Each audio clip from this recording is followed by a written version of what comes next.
सभी मित्रों को मेरा प्यार भरा नमस्कार।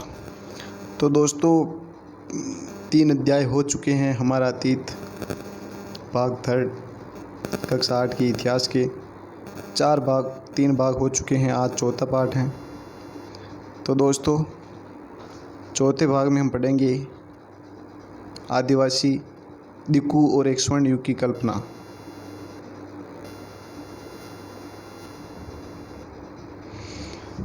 अठारह में बिरसा नाम के एक आदमी को बिहार में छोटा नागपुर के जंगलों और गांवों में घूमते देखा गया। लोग कहते थे कि उसके पास चमत्कारी शक्तियां हैं। वह सारी बीमारियां दूर कर सकता था और अनाज की छोटी सी डेयरी को कई गुना बढ़ा देता था। बिरसा ने खुद यह ऐलान कर दिया था कि उसे भगवान ने लोगों की रक्षा दिक्कू अर्थात बाहरी लोगों की गुलामी से आज़ाद कराने के लिए भेजा है। कुछ समय के भीतर हजारों लोग बिरसा के पीछे चलने लगे। वे उसे भगवान मानते थे। उन्हें यकीन था कि वह उनकी समस्या ही दूर करना आया है। बिरसा का जन्म एक मुंडा परिवार में हुआ था। मुंडा एक जनजातीय समूह है जो छोटा नागपुर में रहता है। बिरसा के समर्थकों में इलाके के दूसरे आदिवासी संताल और उराव भी शामिल थे। ये सभी अपने आसपास आ रहे बदलावों और अंग्रेज शासन के कारण पैदा हो रही समस्याओं से बेचैन थे। उनकी परिचित जीवन पद्धति नष्ट होती दिखाई दे रही थी। आजीविका खतरे में थी और धर्म छिन्न भिन्न हो रहा था। बिरसा किन समस्याओं को हल करना चाहता था जिन्हें दिक्कू कहा जा रहा था? वे बाहरी लोग कौन थे? उन्होंने इलाके के लोगों को गुलाम कैसे बना लिया था? अंग्रेज़ों के राज में आदिवासियों के साथ क्या हो रहा था? आदिवासियों का जीवन किस तरह बदल रहा था? इस अध्याय में हम ऐसे ही कुछ सवालों पर विचार करेंगे। पिछले साल आपने आदिवासी समाजों के बारे में पढ़ा था। ज़्यादातर कबीलों के रीति रिवाज और रस्में ब्राह्मणों द्वारा निर्धारित रीति रिवाजों और रस्मों से भी बहुत अलग थी। इन समाजों में ऐसे गहरे सामाजिक भेद भी नहीं थे जो जाति पर आधारित समाजों में दिखाई देते हैं। एक कबीले के सारे लोग कुटुंब के बंधनों में बंधे होते थे, लेकिन इसका यह मतलब नहीं था कि आदिवासियों के बीच कोई आर्थिक और सामाजिक फर्क नहीं था। जनजातीय समूह किस तरह जीते थे? 19वीं सदी तक देश के विभिन्न भागों में आदिवासी तरह तरह की गतिविधियों में सक्रिय थे। कुछ जूम खेती करते थे। उनमें से कुछ समुदाय जूम खेती करते थे। जूम खेती गुमंतु खेती को कहा जाता है। इस तरह की खेती अधिकांश जंगलों में छोटे छोटे भूखंडों पर की जाती है। ये लोग ज़मीन तक धूप लाने के लिए पेड़ों के ऊपरी हिस्सों को काट देते थे और ज़मीन पर लगी घास फूस जलाकर साफ कर देते थे। इसके बाद वे घास फूस के जलने पर पैदा हुई राख को खाली ज़मीन पर छिड़क कर दे देते थे। इस राख में पोटाश होती थी जिससे मिट्टी उपजाऊ हो जाती थी। वे कुल्हाड़ों से पेड़ों को काटते थे और कुदालों से ज़मीन की ऊपरी सतह को खुरच देते थे। वे खेतों को जोतने और बीज रोपने की बजाय उन्हें बस खेत में बिखेर देते थे। जब एक बार फसल तैयार हो जाती तो उसे काट कर वे दूसरी जगह के लिए चल पड़ते थे। जहाँ से उन्होंने अभी फसल काटी थी वह जगह कई साल तक परती पड़ी रहती थी। घुमंतु किसान मुख्य रूप से पूर्वोत्तर और मध्य भारत की पर्वतीय जंगल पट्टियों में ही रहते थे। इन आदिवासी समुदायों की ज़िंदगी जंगलों में बेरोक टोक आवाजाही और फसल उगाने के लिए ज़मीन और जंगलों के इस्तेमाल पर आधारित थी। वे केवल इसी तरीके से घुमंतु खेती करते थे। कुछ शिकारी और संग्राहक थे। बहुत सारे इलाके में आदिवासी समूह पशुओं का शिकार करके और अन्य वन्य उत्पादकों को इकट्ठा करके अपना काम चलाते थे। वे जंगलों को अपनी ज़िंदगी के लिए बहुत ज़रूरी मानते थे। उड़ीसा के जंगलों में रहने वाले खोंड समुदाय इस तरह का एक समुदाय था। इस समुदाय के लोग टोलियाँ बनाकर शिकार पर निकलते थे और जो हाथ लगता था उसे आपस में बांट लेते थे। वे जंगलों से मिले फल और जड़ें खाते थे। खाना पकाने के लिए वे साल और महुओं के बीजों का तेल इस्तेमाल करते थे। इलाज के लिए वे बहुत सारी जंगल जड़ी बूटियाँ का इस्तेमाल करते थे और जंगलों से इकट्ठा हुई चीज़ों को स्थानीय बाज़ारों में बेच देते थे। जब भी स्थानीय बुनकरों और चमड़ा कारीगरों को कपड़े पर व चमड़े की रंगाई के लिए कुसुम और पलाश के फूलों की ज़रूरत होती तो वे खोंड समुदाय के लोग से ही कहते थे। इस समुदाय को चावल और अन्य अनाज कहाँ से मिलते थे? कई बार तो चीज़ों की अदला बदली से काम चल जाता था। वे अपनी कीमती वन उत्पादकों के बदले ज़रूरत की चीज़ें ले लेते थे। कई बार उन्हें ज़रूरी चीज़ें खरीदने के लिए अपनी मुट्ठी भर आमदनी का सहारा लेना पड़ता था। उनमें से कई लोग आसपास के गांवों में नौकरी भी करते थे। कोई बोझ ढोता तो कोई कई सड़क निर्माण कार्यों में नौकरी करता था। कई आदिवासी खेत मजदूर थे। जब वन उत्पाद कम पड़ जाते थे तो आदिवासियों को मजदूरी के लिए ज़्यादा भटकना पड़ता था। लेकिन उनमें से बहुत सारे समुदाय जैसे मध्य भारत के बेगा औरों के लिए काम करने से कतराते थे। बेगा खुद को जंगल की संतान मानते थे जो केवल जंगल की उपज पर ही जिंदा रह सकती हैं। मजदूरी करना बेगाओं के लिए अपमान की बात थी। जो चीज़ें आसपास पैदा नहीं होती थी उन्हें हासिल करने के लिए आदिवासियों को खरीद फरोख्त भी करनी पड़ती थी। इसकी वजह से वे कभी कभी व्यापारियों और महाजनों पर आश्रित हो जाते थे।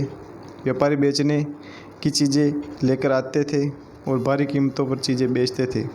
सूदखोर महाजन भी आदिवासियों को कर्जा तो देते थे लेकिन इसका ब्याज बहुत ज़्यादा होता था।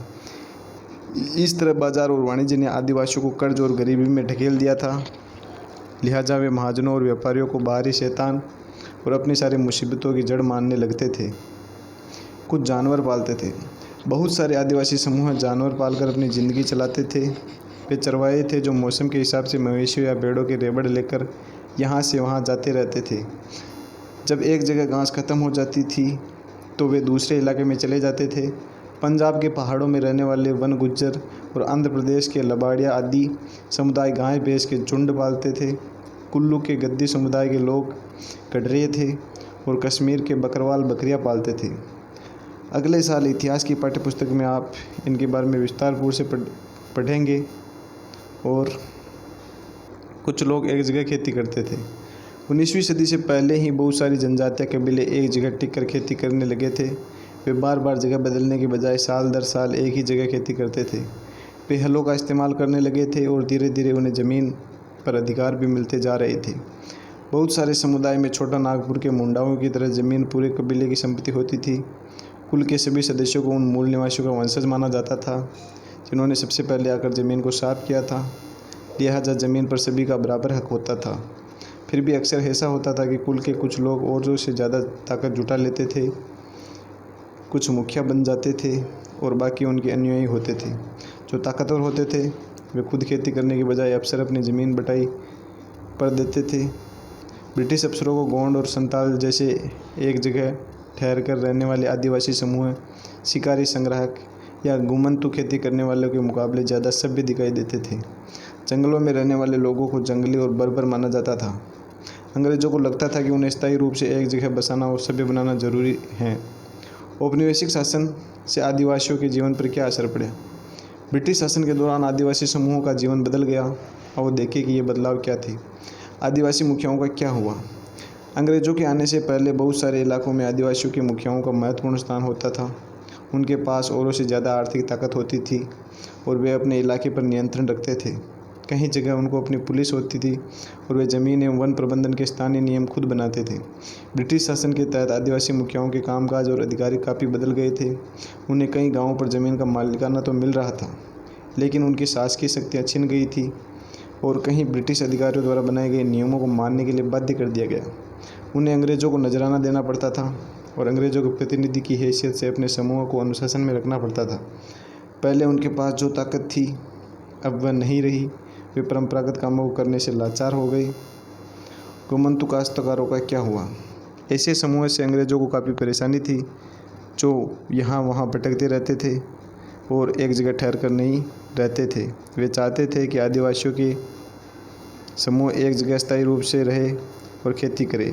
स्थायी रूप से एक जगह रहने वाले किसानों को नियंत्रित करना आसान था। अंग्रेज़ अपने शासन के लिए आमदनी नियमित स्रोत भी चाहते थे। फलस्वरूप उन्हें ज़मीन के बारे में कुछ नियम लागू कर दिए। उन्होंने ज़मीन को मापकर प्रत्येक व्यक्ति का हिस्सा तय कर दिया। उन्होंने यह भी तय कर दिया कि उसे कितना लगान देना होगा। कुछ किसानों को भूस्वामी और दूसरों को पट्टेदार घोषित किया गया। जैसा कि आप देख चुके हैं अध्याय 2 में जाना था हमने पढ़ा था। पट्टेदार अपने भूस्वामियों को बाड़ा चुकाते थे और भूस्वामी सरकार को लगान देते थे। झूम काश्तकार को स्थायी रूप से बचाने की अंग्रेज़ों की कोशिश बहुत कामयाब नहीं रही। जहाँ पानी कम हो और मिट्टी सूखी हो वहाँ हलों से खेती करना आसान नहीं होता, बल्कि हलों की मदद से खेती करने वाले झूम काश्तकारों को अक्सर नुकसान ही हुआ क्योंकि उन्हें के खेत से अच्छी उपज नहीं दे पाते थे। उन्हें परंपरागत ढंग से ही जीने दिया जाता था। व्यापक विरोध के फलस्वरूप अंग्रेज़ों को आखिरकार उनकी बात माननी पड़ी। और ऐसे कबीलों को जंगल के कुछ हिस्सों में घुमंतु खेती की छूट दे दी गई। वन कानून और उनके प्रभाव। जैसा कि आपने देखा है, आदिवासी समूहों का जीवन जंगलों से जुड़ा हुआ था। अतः वन कानूनों में आए बदलावों से आदिवासियों के जीवन पर भी भारी असर पड़ा। अंग्रेज़ों ने सारे जंगल पर अपना नियंत्रण स्थापित कर लिया और जंगलों को राज्य की संपत्ति घोषित कर दिया। कुछ जंगलों को आरक्षित वन घोषित कर दिया गया। ये ऐसे जंगल थे जहाँ अंग्रेज़ों की ज़रूरत से घूमने, झूम खेती करने, फल इकट्ठा करने या पशुओं का शिकार करने की इजाज़त नहीं थी। ऐसी सूरत में झूम काश्तकार किस तरह जिंदा रह सकते थे, इसलिए उन्हें बहुत को काम और रोज़गार की तलाश में मजबूरन दूसरे इलाकों में जाना पड़ता था। जैसे ही अंग्रेज़ों ने जंगलों के भीतर आदिवासियों के रहने पर पाबंदी लगा दी, उनके सामने एक समस्या पैदा हो गई। समस्या यह थी कि रेलवे स्लीपर्स के लिए पेड़ काटने और लकड़ी को एक जगह से दूसरी जगह ले जाने के लिए मजदूरों का इंतजाम कहाँ से किया जाए। औपनिवेशिक अधिकारियों ने भी एक हल ढूंढ निकाला। उन्होंने तय किया कि झूम काश्तकार को जंगल में ज़मीन के छोटे छोटे टुकड़े दिए जाएंगे और उन्हें वहाँ खेती करने की छूट दी जाएगी, बशर्ते गाँव में रहने वाले लोगों को वन विभाग के लिए मजदूरी करनी होगी और जंगलों की देखभाल करनी होगी। इस तरह बहुत सारे इलाकों में वन विभाग ने सस्ते श्रम की आपूर्ति सुनिश्चित करने के लिए वन गाँव बसा दिए। अब आगे बात करते हैं। तो बहुत सारे आदिवासी समूहों ने औपनिवेशिक वन कानूनों का विरोध किया। उन्होंने नए नियमों का पालन करने से इनकार कर दिया और उन्हीं तौर तरीक़ों से चलते रहे जिन्हें सरकार गैरकानूनी घोषित करती थी। कई बार उन्होंने खुलेआम बगावत भी कर दी थी। 1906 में सोग्राम संगमा द्वारा असम में और 1930 के दशक में मध्य प्रांत में हुआ वन सत्याग्रह इस तरह के विद्रोह थे। व्यापार की समस्या। 19वीं शताब्दी के दौरान जनजातीय समूहों ने पाया कि व्यापारी और महाजन जंगलों में जल्दी जल्दी आने लगे।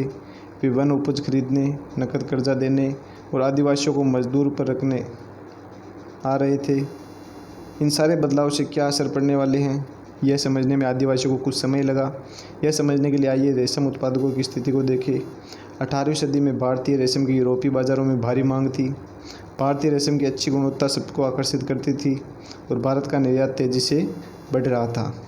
जैसे जैसे बाजार फैला, ईस्ट इंडिया कंपनी के अफसर इस मांग को पूरा करने के लिए रेशम उत्पादन पर जोर देने लगे। वर्तमान झारखंड में स्थित हजारीबाग के पास रहने वाले संताल रेशम के कीड़े पालते थे, तो रेशम के व्यापारी अपने एजेंटों को भेजकर आदिवासियों को कर्ज देते थे और उनके कर्मी कोषों को इकट्ठा कर लेते थे। 1000 कर्मी कोषों के लिए 3 से 4 रुपये मिलते थे। इसके बाद इन कर्मी कोषों को बर्दवान या गया भेज दिया गया, जहां उन्हें 5 गुना कीमत पर बेचा जाता था। निर्यातकों और रेशम उत्पादकों के बीच कड़ी का काम करने वाले बिचौलियों को जमकर मुनाफा होता था। रेशम उत्पादकों को बहुत मामूली फ़ायदा मिलता था। स्वाभाविक है कि बहुत सारे आदिवासी समुदाय बाजार और व्यापारियों को अपना सबसे बड़ा दुश्मन मानने लगे थे। काम की तलाश। काम की तलाश में घर से दूर जाने वाले आदिवासियों की दशा तो और भी खराब थी। 19वीं सदी के आखिर से ही चाय बागान फैलने लगे। खनन उद्योग भी एक महत्वपूर्ण उद्योग बन गया। असम के चाय बागानों और झारखंड की कोयला खदानों में काम करने के लिए आदिवासियों को बड़ी संख्या में भर्ती किया गया। इन लोगों को ठेकेदार के मार्फत भर्ती किया गया था। ये ठेकेदार न केवल उन्हें बहुत कम वेतन देते थे, बल्कि उनके वापस घर भी लौटने नहीं देते थे। नज़दीक से देखने पर 19वीं सदी और 20वीं शताब्दियों के दौरान देश के विभिन्न भागों में जनजातीय समूहों ने बदलते कानूनों, अपने व्यवहार पर लगी पाबंदियों, नए करों और व्यापारिक व महाजनों द्वारा किए जा रहे शोषण के खिलाफ कई बार बगावत की। 1831 से 32 में कोल आदिवासियों ने और 1855 में संथालों ने बगावत कर दी थी। मध्य भारत में बस्तर विद्रोह 1910 में हुआ और 1940 में महाराष्ट्र में वर्ली विद्रोह हुआ। बिरसा जिस आंदोलन का नेतृत्व कर रहे थे, वह भी इस तरह का विद्रोह था। बिरसा मुंडा। बिरसा का जन्म 1870 के दशक में मध्य में हुआ था। उनके पिता गरीब थे। बिरसा का बचपन भेड़ बकरियां चराते, बांसुरी बजाते और स्थानीय अखाड़ों में नाचते गाते बीता। उनकी परवरिश मुख्य रूप से बाहुंडा के आसपास के जंगलों में हुई। गरीबी से लाचार बिरसा के पिता को काम की तलाश में जगह जगह भटकना पड़ता था। लड़कपन में ही बिरसा ने अतीत में हुए मुंडा विद्रोह की कहानियाँ सुन ली थी। उन्होंने कई बार समुदाय के सरदारों को विद्रोह का आह्वान करते देखा।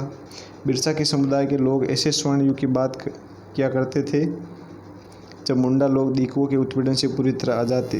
सरदारों का कहना था कि एक बार फिर उनके समुदाय के परंपरागत अधिकार बहाल हो जाएंगे। वे खुद को इलाके के मूल निवासियों का वंशज मानते थे और अपनी ज़मीन की लड़ाई लड़ रहे थे। वे लोगों को याद दिलाते थे कि उन्हें अपना साम्राज्य वापस पाना है। बिरसा स्थानीय मिशनरी स्कूल में जाने लगे, जहां उन्होंने मिशनरियों का उपदेश सुनने का मौका मिला। वहां भी उन्हें यही सुना कि मुंडा समुदाय स्वर्ग का साम्राज्य हासिल कर सकता है और अपने खोए हुए अधिकार वापस पा सकता है, अगर वे अच्छे ईसाई बन गए और अपनी खराब आदतें छोड़ दे तो ऐसा हो सकता है। बाद में बिरसा ने एक जाने माने वैष्णव धर्म प्रचारक के साथ भी कुछ समय बिताया। उन्होंने जनेऊ धारण किया और शुद्धता व दया पर जोर देने लगे थे। अपनी किशोरावस्था में बिरसा जिन विचारों के संपर्क में आए उनसे वह काफ़ी गहरे तौर पर प्रभावित थे। बिरसा का आंदोलन आदिवासी समाज को सुधारने का आंदोलन था। उन्होंने मुंडाओं से आह्वान किया कि वे शराब पीना छोड़ दें और गाँवों को साफ रखें और डायन व जादू टोने में विश्वास न करें। यहाँ ध्यान देने वाली बात यह है कि बिरसा ने मिशनरियों और हिंदू जमींदारों का भी लगातार विरोध किया। वह उन्हें बाहर का मानते थे जो मुंडा जीवन शैली को नष्ट कर रहे थे। 1895 में बिरसा ने अपने अनुयायियों से आह्वान किया कि वे अपने गौरवपूर्ण अतीत को पुनर्जीवित करने के लिए संकल्प लें। वह अतीत के एक स्वर्ण युग सतयुग की चर्चा करते थे, जब मुंडा लोग अच्छा जीवन जीते थे, तटबंध बनाते थे, कुदरती झरनों को नियंत्रित करते थे, पेड़ और बाग लगाते थे, पेट पालने के लिए खेती करते थे। उस काल्पनिक युग में मुंडा अपने बिरादरों और रिश्तेदारों का खून नहीं बहाते थे, वे ईमानदारी से जीते थे। बिरसा चाहते थे कि लोग एक बार फिर अपनी ज़मीन पर खेती करें, एक जगह टिक कर रहे और अपने खेतों में काम करें। अंग्रेज़ों को बिरसा आंदोलन के राजनीतिक उद्देश्य से बहुत ज़्यादा परेशानी थी। यह आंदोलन मिशनरियों, महाजनों, हिंदू भूस्वामियों और सरकार को बाहर निकालकर बिरसा के नेतृत्व में मुंडा राज स्थापित करना था। यह आंदोलन इन्हीं ताकतों को मुंडाओं की सारी समस्याओं व कष्टों का स्रोत मानता था। अंग्रेज़ों की नीतियाँ उनकी परंपरागत भूमि व्यवस्था को नष्ट करती थी। हिंदू भूस्वामी और महाजन उनकी ज़मीन छीनते जा रहे थे और मिशनरी उनकी परंपरागत संस्कृति की आलोचना करते थे। जब आंदोलन फैलने लगा तो अंग्रेज़ों ने सख्त कार्रवाई का फैसला लिया। उन्होंने 1895 में बिरसा को गिरफ्तार किया और दंगे फसाद के आरोप में 2 साल की सज़ा सुनाई। 1897 में जेल से लौटने के बाद बिरसा समर्थन जुटाते हुए गांव-गांव घूमने लगे। उन्होंने लोगों को उकसाने के लिए परंपरागत प्रतीकों और भाषा का इस्तेमाल किया। वे आह्वान कर रहे थे कि उन्हें नेतृत्व में साम्राज्य की स्थापना के लिए रावणों अर्थात दिक्कू और यूरोपियों को तबाह कर दे। बिरसा के अनुयायी दिक्कू और यूरोपीय सत्ता के प्रतीक को निशाना बनाने लगे। उन्होंने थाने और चर्चों पर हमला बोल दिया और महाजनों व जमींदारों की संपत्तियों पर धावा बोल दिया। सफ़ेद झंडा बिरसा राज्य का प्रतीक था। सन 1900 में बिरसा की हैजे से मृत्यु हो गई और आंदोलन ठंडा पड़ गया। यह आंदोलन 2 मायने में महत्वपूर्ण था। पहला, इसने औपनिवेशिक सरकार को ऐसे कानून लागू करने के लिए मजबूर किया जिनके जरिए दिक्कू लोग आदिवासियों की ज़मीन पर आसानी से कब्जा न कर सके। दूसरे, इसके बारे में एक फिर जता दिया कि अन्याय का विरोध करने और औपनिवेशिक शासन के विरुद्ध अपने गुस्से को अभिव्यक्त करने में आदिवासी सक्षम हैं और उन्होंने अपने खास अंदाज में अपनी खास रस्मों और संघर्ष के प्रतीकों के जरिए इस काम को अंजाम दिया। तो दोस्तों, इस तरह हमारे चौथे अध्याय की समाप्ति हुई और इसी तरह